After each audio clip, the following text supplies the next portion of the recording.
Hello my YouTube and Facebook family, welcome back to my channel. তো সকাল সকাল দেখো মোটা কেমন আদর খেতে লেগে গেছে। আমি সকালে ঘুম থেকে উঠলে ওরা এমন করে যেন কতদিন আমাকে দেখেনি। তো সকালবেলা ওদেরকে আজকে বিস্কুট খাওয়াচ্ছিলাম। মোটা এতটা হিংসুটে যে ওর বিস্কুট কাউকে দেবে না।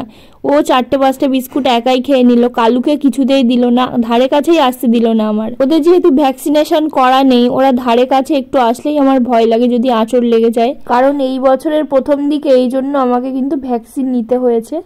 আর একটা কথা তোমাদের বলে রাখি, যারা আমার ফেসবুক পেজের নতুন বন্ধু তারা কিন্তু আমার পেজটাকে ফলো করে রেখে দিও আমার ডেইলি ব্লগ ভিডিও পাওয়ার জন্য। মোটাকে বিস্কুট খাওয়ানো হয়ে গেলে আবার কালুকে ডাকছিলাম বিস্কুট খাওয়ার জন্য, বারবার ডাকলেও আসছিল না, তো ওই জন্য আমার একটু রাগ হয়ে গেছিলো। এখন দাঁড়িয়ে আছে ভাত খাওয়ার জন্য। সকাল সকাল ওদের জন্য ভাত রান্না হয়। সকালে ব্রেকফাস্টটা ঘি গরম ভাত বেগুনি পাঁপড় দিয়ে সেরে ফেললাম। তারপরে একটু সোনপাপড়িও খেয়েছিলাম। এই শীতকাল আসলেই আমার ড্যান্ড্রফের সমস্যা যেন বেড়েই চলে, তার উপরে আবার ইচি স্কাল্প। তো আমি ভিটামিন ই অয়েল কিনে এনেছিলাম ওষুধের দোকান থেকে, সেটাই আজকে তোমাদেরকে অ্যাপ্লাই করে দেখাবো। কীভাবে অ্যাপ্লাই করতে হয় সেগুলো সবই তোমাদের সঙ্গে শেয়ার করব। এটা কিন্তু ড্যান্ড্রফের জন্য বেশি কার্যকরী। আমার যখনই ড্যান্ড্রফের প্রবলেমটা বেড়ে যায় তখনই আমি এটা অ্যাপ্লাই করি।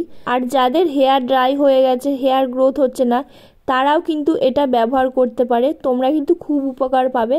সপ্তাহে এটা যদি 2 দিন ব্যবহার করা যায় তাহলে কিন্তু তোমরা চেঞ্জটা বুঝতে পারবে। একবারে কিন্তু 2টো ক্যাপসুল ব্যবহার করতে হবে।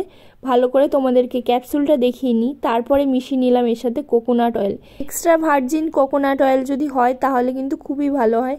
আমার কাছে নর্মাল কোকোনাট অয়েল ছিল, ওই জন্য আমি নর্মাল কোকোনাট অয়েল ব্যবহার করছি। তোমাদের ফ্রি টাইম থাকলে একদিন অন্তত এটাকে মাথায় রেখে দেবে, তারপরের দিন এটাকে শ্যাম্পু করে ফেলবে।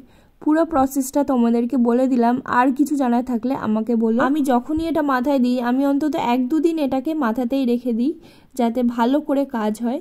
এমনিতে শীতকাল আমার খুব একটা প্রিয় না, কিন্তু শীতকালের এই খাবারগুলো আমার খুবই ভালো লাগে। তো মা বানাচ্ছিল পুলি পিঠে, তো আগের দিনই হয়েছে, তো দিদাকে আমি একটু সাহায্য করছিলাম।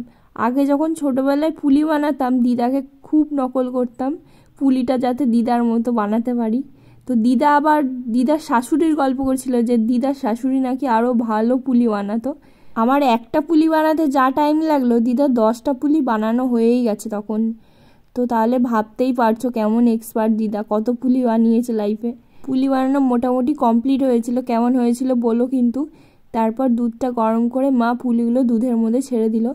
আজকের ভিডিওটা কেমন লাগলো জানিও। এখানে ভিডিওটা শেষ করছি।